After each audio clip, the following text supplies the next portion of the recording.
할렐루야.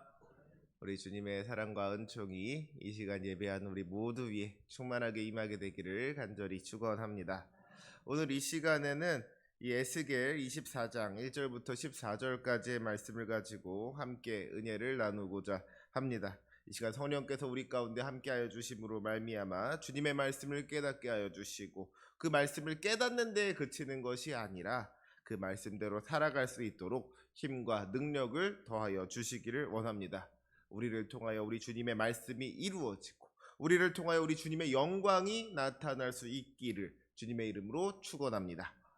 먼저 오늘 본문은 어떤 말씀으로 시작합니까? 우리 1절과 2절 말씀 함께 다시 한번 읽도록 하겠습니다. 1절과 2절입니다. 아홉째 해 열째 달에 여호와의 말씀이 내게 임하여 이르시되 인자야 너는 날짜 곧 오늘의 이름을 기록하라. 바벨론 왕이 오늘 예루살렘에 가까이 왔느니라. 아멘. 하나님께서 선지자 에스겔에게 임하여 말씀하시기를 바벨론 왕이 오늘 예루살렘에 가까이 왔느니라 하고 말씀하셨다는 거예요. 바벨론 왕이 예루살렘에 가까이 왔다. 이것이 무엇을 의미하는 겁니까? 지금 바벨론 왕이 놀러 오는 게 아니잖아요. 관광하러 오는 게 아니지 않습니까? 이것은 전쟁을 의미하는 겁니다. 바벨론 왕이 예루살렘으로 쳐들어오는 거예요. 이제 예루살렘에 위협이 닥친 겁니다. 이스라엘 백성들이 주님의 말씀에 순종하지 아니하고 주님을 거역하여서 주님 앞에 죄를 지었을 때에 하나님의 진노와 심판이 임하게 되는 것이죠. 그런데 하나님께서 이스라엘을 무엇으로 심판하시는가 보니까 이 이방 족속들을 가지고 하나님의 백성을 심판하시더라는 거예요. 그러니까 여기서 바벨론 왕은 하나님의 심판의 도구인 것이죠. 바벨론 왕이 예루살렘에 가까이 왔다는 것은 이제 이스라엘에 하나님의 심판이 가까워졌다는 것을 말하고 있는 겁니다. 이제 곧 하나님의 심판이 있을 거라는 이야기인 거예요. 3절 말씀을 보면 이러한 심판의 이유가 무엇인지를 짐작할 수가 있죠. 오늘 본문 3절을 보니까 하나님께서 이스라엘 백성을 뭐라고 부르시느냐? 반역하는 족속이라고 부르시는 걸 볼 수가 있습니다. 이스라엘 백성들이 반역하는 족속이라는 거예요. 하나님께서 이스라엘을 택하사 하나님의 백성 삼으시고 은혜를 베풀어 주셨는데 이스라엘 백성들이 그 은혜에 감사하고 말씀대로 순종하면서 하나님께 영광 돌린 것이 아니라 오히려 하나님의 말씀을 거역하고 우상을 섬기더라는 것이죠. 이들이 하나님을 거슬러서 반역하는 죄를 지었다는 겁니다. 그로 말미암아 이제 이스라엘이 하나님의 무서운 심판 앞에 놓이게 된 거예요. 이런 상황 속에서 하나님께서는 선지자 에스겔을 통하여서 한 가지 비유의 말씀을 주십니다. 3절부터 5절까지의 말씀을 보니까 어떤 이야기가 기록되어져 있느냐? 하나님께서 말씀하시기를 가마 하나를 걸라고 하시는 거예요. 그리고 이제 가마를 걸었으면 그 가마솥을 걸었으면 그 가마솥에다가 물을 붓고 양 한 마리를 잡아 넣어서 집어넣은 다음에 불을 떼라고 했습니다. 고기를 삶으라는 거예요. 그리고 그 뼈가 물러질 때까지 아주 푹 삶으라고 했습니다. 가마솥에다가 물을 붓고 양고기를 넣어서 삶으면 뭐가 되겠습니까?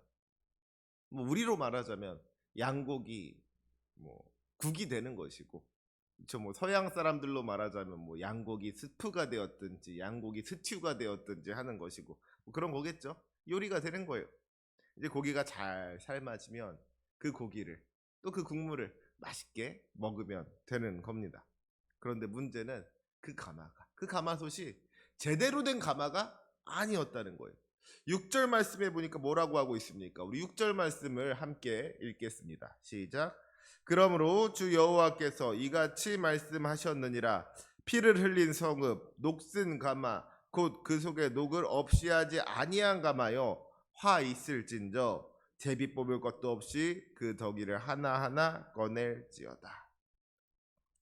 하나님께서 말씀하시기를 지금 그 양고기가 삶아지고 있는 이 가마가 녹슨 가마라는 겁니다. 음식을 만들기에 적합한 깨끗한 가마가 아니라 시뻘겋게 녹이 슬어 있는 녹슨 가마라는 거예요. 그러면 여러분, 그 가마에 삶은 고기를 먹을 수가 있습니까? 가마에 부어진 물은 시뻘건 녹물이 되어 있을 것이고, 그 안에 삶아진 고기도 녹물에 삶아진 고기가 되었을 텐데, 그걸 어떻게 먹을 수가 있겠어요? 제 아무리 질 좋은 고기를 넣었고 정성껏 삶았다고 할지라도 그런 고기를 먹을 수는 없는 것이죠. 녹슨 가마 하나 때문에 좋은 고기를 다 망치게 된 것이고, 쓸데없이 부를 때는 고생만 하게 된 것 아니겠습니까? 그런데 이 가마가, 이것이 바로 이스라엘의 모습이더라는 거예요. 하나님께서는 이스라엘을 택하사 언약 백성으로 세워주셨습니다. 이스라엘은 하나님의 백성이 되고 하나님은 이스라엘의 하나님이 되는 그 놀라운 축복을 허락해 주신 거예요. 그리고 이제 하나님께서는 하나님의 백성이 된 이스라엘에게 놀라운 은혜를 부어 주십니다. 일용할 양식으로 먹여주시고 시험과 환난 가운데에서 지켜주시며 부족함이 없도록 채워주시는 우리 주님의 풍성한 은혜가 이스라엘 가운데 임하게 된 거예요. 그런데 문제는 이 이스라엘 백성들이 그 풍성한 은혜를 받아 누리면서도 감사할 줄을 모르더라는 것이죠.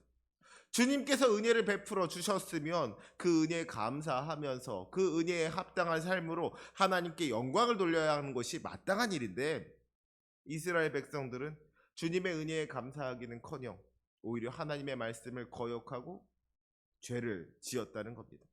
하나님을 떠나서 우상을 섬기고 음란하고 패역한 그 죄 가운데 살았다는 거예요. 오늘 말씀의 표현처럼 반역하는 족속이 되어버린 겁니다. 결국 이스라엘은 그 죄로 말미암아 하나님의 엄중한 심판을 받게 되었습니다. 이런 이스라엘의 모습을 오늘 주님께서는 녹슨 가마에 비유하고 계신 거예요. 하나님께서 좋은 고기를 주셨는데 이 이스라엘이라는 가마가 녹슨 가마였기 때문에 그 고기를 먹을 수가 없게 된 겁니다. 그 고기를 망치게 된 거예요. 하나님께서 이스라엘에게 풍성한 은혜를 베풀어 주셨음에도 불구하고 이스라엘이 하나님의 은혜를 받을 만한 준비가 되어 있지 못했기 때문에 하나님의 은혜를 받아 누리지 못하고 오히려 그 은혜를 망쳐버리는 결과를 가져왔다는 것이죠. 가마에 녹이 슬었기 때문에 그 고기를 먹을 수 없게 된 것과 같이 이스라엘이 하나님의 말씀에 순종하지 아니하고 반역한 족속이 되었기 때문에, 더러운 죄 가운데 물들어 있었기 때문에 하나님의 은혜를 은혜로 받지 못하고 오히려 망쳐버리게 되었다는 겁니다. 하나님의 은혜를 누리며 기뻐하고 즐거워해야 할 이 하나님의 백성들이 오히려 이방 민족의 손에 놓여서 괴로움을 당하는 신세가 되어 버렸다는 거예요. 사랑하는 우리 성도 여러분, 바라기는 이 시간 예배하는 우리 모두가 우리 주님의 풍성한 은혜를 넉넉히 누리며 살아갈 수 있으시기를 원합니다. 날마다 주님의 은혜를 바라보면서 그 풍성한 축복을 누리면서 살아갈 수 있으시기를 원합니다. 그 은혜가 차고도 넘쳐서 다른 이들에게까지 선한 영향력을 끼칠 수 있는 은혜의 통로가 되고 축복의 통로가 되는 그런 인생 살아갈 수 있으시기를 주님의 이름으로 축원합니다. 그런데 여러분, 우리가 분명하게 기억해야 할 것은요, 주님의 은혜를 받기 위해서는 그 은혜를 받을 만한 준비가 되어 있어야 한다는 겁니다. 주님께서 우리에게 은혜를 베풀어 주고 싶으셔도 우리가 은혜 받을 만한 그 준비가 되어 있지 않는다면 그 은혜를 받을래야 받을 수가 없는 거예요. 주님께서 우리에게 복을 주시려고 해도 우리가 복 받을 준비가 되어 있지 않는다면 그 복을 받을 수가 없더라는 겁니다. 마태복음 25장에 기록된 10처녀의 비유를 생각해 보시기 바랍니다. 기름을 준비한 5처녀는 신랑을 맞이하는 기쁨을 누리게 되었지만 기름을 준비하지 않은 5처녀는 혼인잔치에 들어가지 못했다 그랬잖아요. 우리는 종종 주님께서 나에게 은혜를 베풀어 주시지 않으신다고, 주님께서 나에게 복을 주지 않으신다고, 주님께서 나를 사랑하지 않으시는 것 같다고 그렇게 생각을 하고 또 이야기를 합니다. 그런데 사실 문제는 우리 주님 쪽에 있는 것이 아니라 우리 쪽에 있는 경우가 많더라는 거예요. 주님께서 우리에게 복을 주지 않으시는 게 문제가 아니라 주님께서 복을 주셔도 우리가 복 받을 준비가 되어 있지 않아서 그 복을 받지 못하는 것이 문제더라 하는 겁니다. 주님께서 우리에게 먹을 것을 주시려고 하는데 우리가 입을 꾹 다물고 있으면 그거 어떻게 먹을 수가 있겠냐는 거예요. 입을 꾹 다물고 있고서는 배고프다. 주님께서 나한테 먹을 걸 안 주신다고 그러고 있다면 이것이 얼마나 어리석은 일이냐는 것이죠. 사랑하는 우리 성도 여러분, 은혜를 받고 싶다면 은혜 받을 준비를 할 수 있어야 할 줄로 믿습니다. 주님께서 주시는 그 풍성한 축복을 누리고 싶다면 그 축복을 받을 수 있는 그릇을 마련할 수 있어야 된다는 것이, 그것이 은혜 받는 비결이고 또한 복을 누리는 비결인 줄로 믿습니다. 그렇다면 은혜 받을 준비를 한다는 건 무슨 말입니까? 조금 전에 복을 받고 싶다면 그 복을 받을 수 있는 그릇을 준비해야 된다 그랬어요. 그런데 그릇도 참 종류가 여러 가지가 있잖아요. 우리가 준비해야 할 그릇은 어떤 그릇입니까? 금이나 은으로 만들어진 비싼 그릇을 준비해야 하겠습니까? 유명한 디자이너가 만든 예쁜 그릇을 준비해야 하겠어요? 아니죠. 그릇의 가격이나 그릇의 모양보다 더 중요한 것은 그 그릇이 깨끗한 그릇이어야 한다는 겁니다. 제 아무리 비싼 그릇이고 또 제 아무리 예쁜 그릇이라고 할지라도 그 그릇이 깨끗하지 못하다면 그런 더러운 그릇은 사용할 수가 없는 겁니다. 반대로 싸구려 종이컵이라고 할지라도 깨끗하기만 하면 그 컵은 아주 유용하게 쓰여질 수가 있는 것이죠. 바라기는 우리가 주님 앞에서 깨끗할 수 있기를 원합니다. 주님께서 원하시는 거룩하고 정결한 모습으로 우리 주님 앞에 바로 설 수 있는 저와 여러분이 될 수 있기를 소망합니다. 그것이 주님께서 주시는 그 풍성한 은혜와 축복을 누릴 수 있는 방법인 줄로 믿습니다. 주님께서 아무리 시원한 생수를 부어 주신다고 할지라도 그 물을 받는 그릇에 녹이 들어 있으면 그 물은 이제 생수가 아니라 녹물이 되어버리고 마는 거예요. 만약에 그 그릇에 똥이라도 들어있었다면 그 물은 뭐 되는 거예요? 똥물 되는 겁니다. 그렇죠. 그 귀한 생수가 똥물이 되어버리고 마는 거예요. 주님께서 우리에게 은혜를 베풀어 주셨음에도 불구하고 우리의 죄와 허물로 말미암아 그 은혜를 받지 못하게 되고 그 은혜를 누리지 못하게 된다면 이 얼마나 안타까운 일이냐는 것이죠. 주님께서 기껏 고기를 주셨는데 가마에 녹이 들어서 그 가마 때문에 좋은 고기 먹지도 못하게 된다면 얼마나 안타까운 일이냐는 것이죠. 바라기는 이 시간 예배하는 우리 모두가 주님 앞에 정결하고 거룩한 주님의 백성 될 수 있으시기를 간절히 소망합니다. 그것이 은혜를 누릴 수 있는 방법이고 또 축복을 누릴 수 있는 방법인 거예요. 그 은혜와 축복을 넉넉히 누리며 살아갈 수 있는 저와 여러분이 되시기를 주님의 이름으로 축원합니다. 중요한 것은 우리 하나님이 신실하신 하나님이시라는 겁니다. 우리가 주님의 뜻을 거슬러서 죄를 지었음에도 불구하고 여전히 우리를 사랑하시는 주님, 우리를 사랑하시되 끝까지 사랑하시는 주님이 우리 주님이시라는 거예요. 주님께서 우리를 절대 포기하지 않으신다는 겁니다. 주님께서 기껏 고기를 주셨음에도 불구하고 그 가마에 녹이 슬어 있어서 그 고기를 망치게 되었을 때, 그 고기를 버리게 되었을 때 얼마나 답답하셨을까요? 얼마나 안타까우셨을까요? 저 같으면은 승질이 나가지고 그 가마를 막 엎어버린다고 해도 이해가 될 것 같아요. 그런데 9절과 10절의 말씀을 보니까 하나님께서 뭐라고 말씀하시느냐? 나무 무더기를 크게 하라는 거예요. 나무를 많이 쌓고 불을 피워서 그 고기를 삶아서 녹이고 국물을 졸이고 그 뼈를 태우라는 겁니다. 그 가마 안에 들어있는 이제는 오염되어서 더 이상 먹지 못할 것들을, 말하자면 음식 쓰레기를 그 고기와 국물과 뼈 조각까지 싹 다 태워서 없애버리라는 것이죠. 그리고 이어지는 11절 말씀, 우리 11절 말씀을 함께 읽겠습니다. 시작. 가마가 빈 후에는 숯불 위에 놓아 뜨겁게 하며 그 가마에 놋을 달궈서 그 속에 더러운 것을 녹게 하며 녹이 소멸되게 하라. 가마 안에 든 것을 다 태웠으면 이제는 그 가마를 숯불 위에 놓아서 그 가마에 놋을 뜨겁게 달궈서 그 안에 있는 더러운 것을 녹게 하고 녹이 소멸되게 하라는 거예요. 녹슨 가마를 뜨겁게 달궈서 그 안에 녹을 벗겨내라는 것이죠. 녹이 슬어서 쓸 수 없게 된 가마를 다시 깨끗하게 만들라는 겁니다. 사랑하는 우리 성도 여러분, 주님께서 우리를 심판하시는 이유는 항상 멸망이 아니라 회복인 겁니다. 가마가 녹슬었다고 해서 그 가마를 버리는 것이 아니라 어떻게든지 그 녹을 벗겨내고서 다시 깨끗하게 만들어서 사용하시려고 하는 것이 우리 주님의 마음이더라는 거예요. 우리를 향한 그 주님의 심판이 너무나도 아프고 고통스러울 수 있습니다. 너무나도 뜨거울 수 있어요.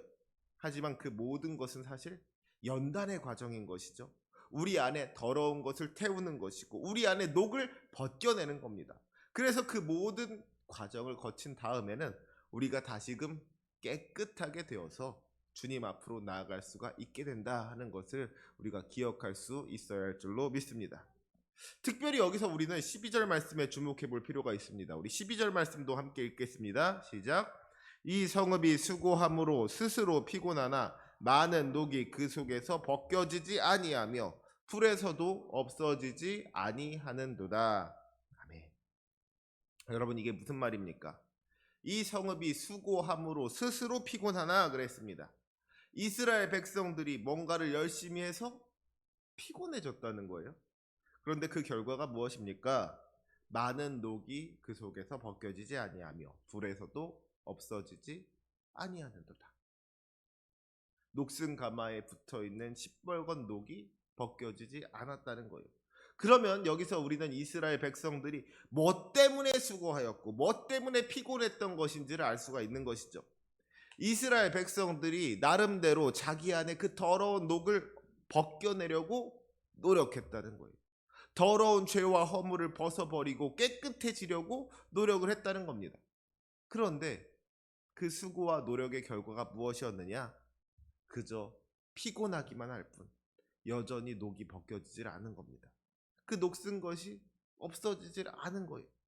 이것은 우리의 힘과 능력으로, 우리의 노력으로 우리의 그 죄의 문제를 해결할 수 없다는 것을 말해주는 것이죠. 우리가 스스로 노력해서 깨끗해질 수가 없더라는 거예요. 결국 우리를 깨끗하게 할 수 있는 것은 우리의 힘과 능력이 아닌 것이죠. 우리의 노력이 아닌 거예요.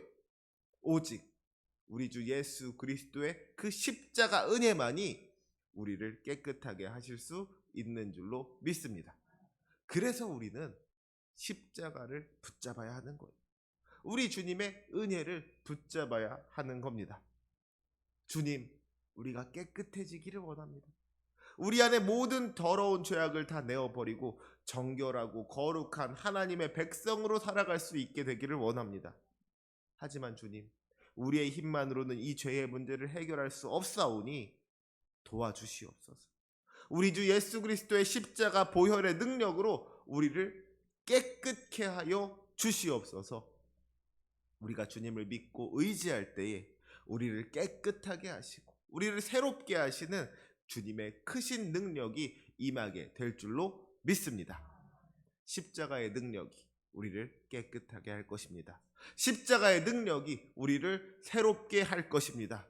우리 주 예수 그리스도의 십자가를 붙잡을 때에 비로소 주님 앞에 바로 설 수 있게 될 줄로 믿습니다. 그래야 은혜도 받을 수 있는 것이고 그래야 축복도 받을 수가 있는 겁니다.